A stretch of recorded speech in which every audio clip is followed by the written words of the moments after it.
As hot markets like Singapore and Hong Kong undergo price corrections, many home buyers are holding off, hoping prices will continue to fall further. But when should you buy? On today's Real Deal, let's get back to the basics. Find out what to consider when buying a home, especially if it's your first or you're upgrading to your second. Now, here to tell us more is property expert Getty Go. He's director at real estate investment firm Ascendant Assets. Welcome, Getty. Good to have you. Well, thank you for having me. Well, you know, the first rule of real estate is location, definitely. What should a buyer do and know before actually kind of looking at locations? Well, if you look at Singapore, actually anywhere is a good location because it is 5 minutes walk to amenities. It's typically like a short drive to good amenities, good schools, or even a transport hub. So I think the first thing anyone who is thinking of buying right now would be to look at financing, to check their finances. Because in today's market, the key thing that is stopping a lot of deals from going through is the lack or the buyer's inability to finance. So that's one of the first things that I would really advise buyers to look at in today's market. How important is it for some? I think you can maybe misunderstand how many expenses you actually undertake when you take on a home, especially for first-time buyers, right? That's right. Talk about maybe deposits, the interest rates, all these different considerations that you need to think about that maybe you don't think about when you're going into that showroom. Well, that's true, but let's put things in the right context. Before the government came up with all the measures to control things like your total debt servicing ratio, to control essentially your debt servicing ratio. People in the past could buy 2 or more properties based on the paycheck they have. Those were the good old days in the late 2000s and the early 2001, 2002. But now with all those measures in place, it has become very, very hard. And things like your car loan, your credit card debt, they come into play into your total debt servicing ratio. Now that is for the private property, but if you talk to HDB, you have your MSR as well. So these are the kind of things that is currently putting a damper to a previously vibrant market. Now, is there a right time to buy though? Because when you hear about property prices falling, maybe you're thinking of capitalizing on it. Well, let's just use the private property market as a proxy. And I would say, looking at the trends right now, based on the URA Private Property Price Index, we have reached a peak, which means to say that we are starting to come down off that peak. So, to answer your question, whether should you buy now, I would say, as all consultants speak, it depends.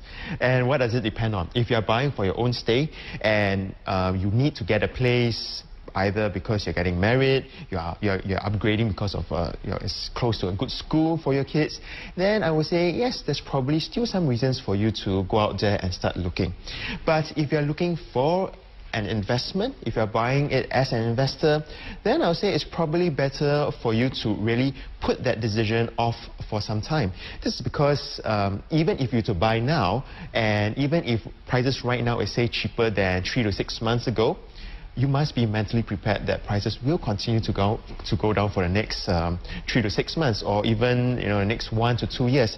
And within the next 1 to 2 years, the heartache of seeing your value going down is going to get at you. So I think it's just a matter of, and as an investment, it wouldn't make sense. How do these considerations apply to buyers in the region, not just looking at Singapore buyers? Well, that's a very good question. I think the short answer is it would depend on the macro economics of the different region. Now, let me just give a few examples. If you were to look at, say, Iskandar right now, looking at the new measures, I would say it is not really advantageous for investors to want to go in. And just say, look at Thailand, the coup. Because we deal with a lot of developers there, and we have a sense that, okay, buyers are kind of staying out of Bangkok. But if you're talking about places like Phuket and Krabi or Koh Samui, these are kind of places that you can still see some level of activity. So what I'm trying to say is it would really depend on the macro and as well as the microeconomics of the region, and it is it is not something that you can simply generalize. Yes. What about housing policies? Are those likely to change if prices come down? Well, I think if I were to just take a step in the dark here, I think right now we are just starting to see prices coming down. If there is any policy change, I reckon that it would be if prices drop by more than 10%. But that said, to put things once again into perspective, if you want to, properties are hedges against inflation. What this means is that as long as your property prices are going on par with inflation, it is quite okay. Now, annually, our inflation rate is about 3 to 4%. So as long as it is within a tight belt of price fluctuation, I think the government would still think that would still adopt a wait and see approach. If and only if prices drop fast and drop by a lot, then I think the government would warrant the government some action, and I think only when that happens will the government take action to lift some of the measures. Now, we're talking a lot about pricing and people being focused on prices, but home buying really is an emotional experience, isn't it? Like when you go into the showroom, when you go to these tours, how do you keep a level head? Sometimes you can kind of get enamored with a certain style or a certain look. Well, I think going back to the first point, the first question they would have to ask themselves is, can you afford it? Because I think the last thing they want is to go in, put a deposit, only to find out that, hey, the loan didn't go through. And when that happens, they need to realize that their 1%, their 5%, whatever they've deposited, could be forfeited by the developers, or at least part of it.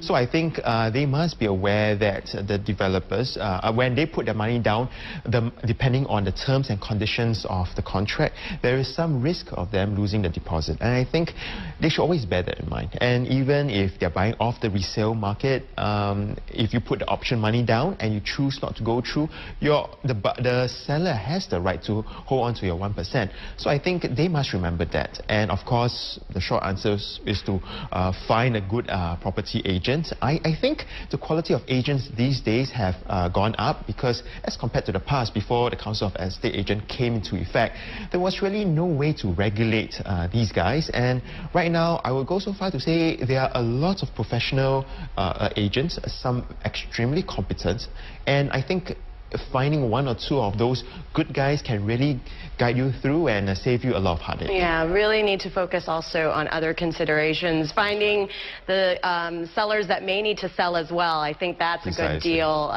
in the making as well. Well, thank you so much for sharing your insights, Getty.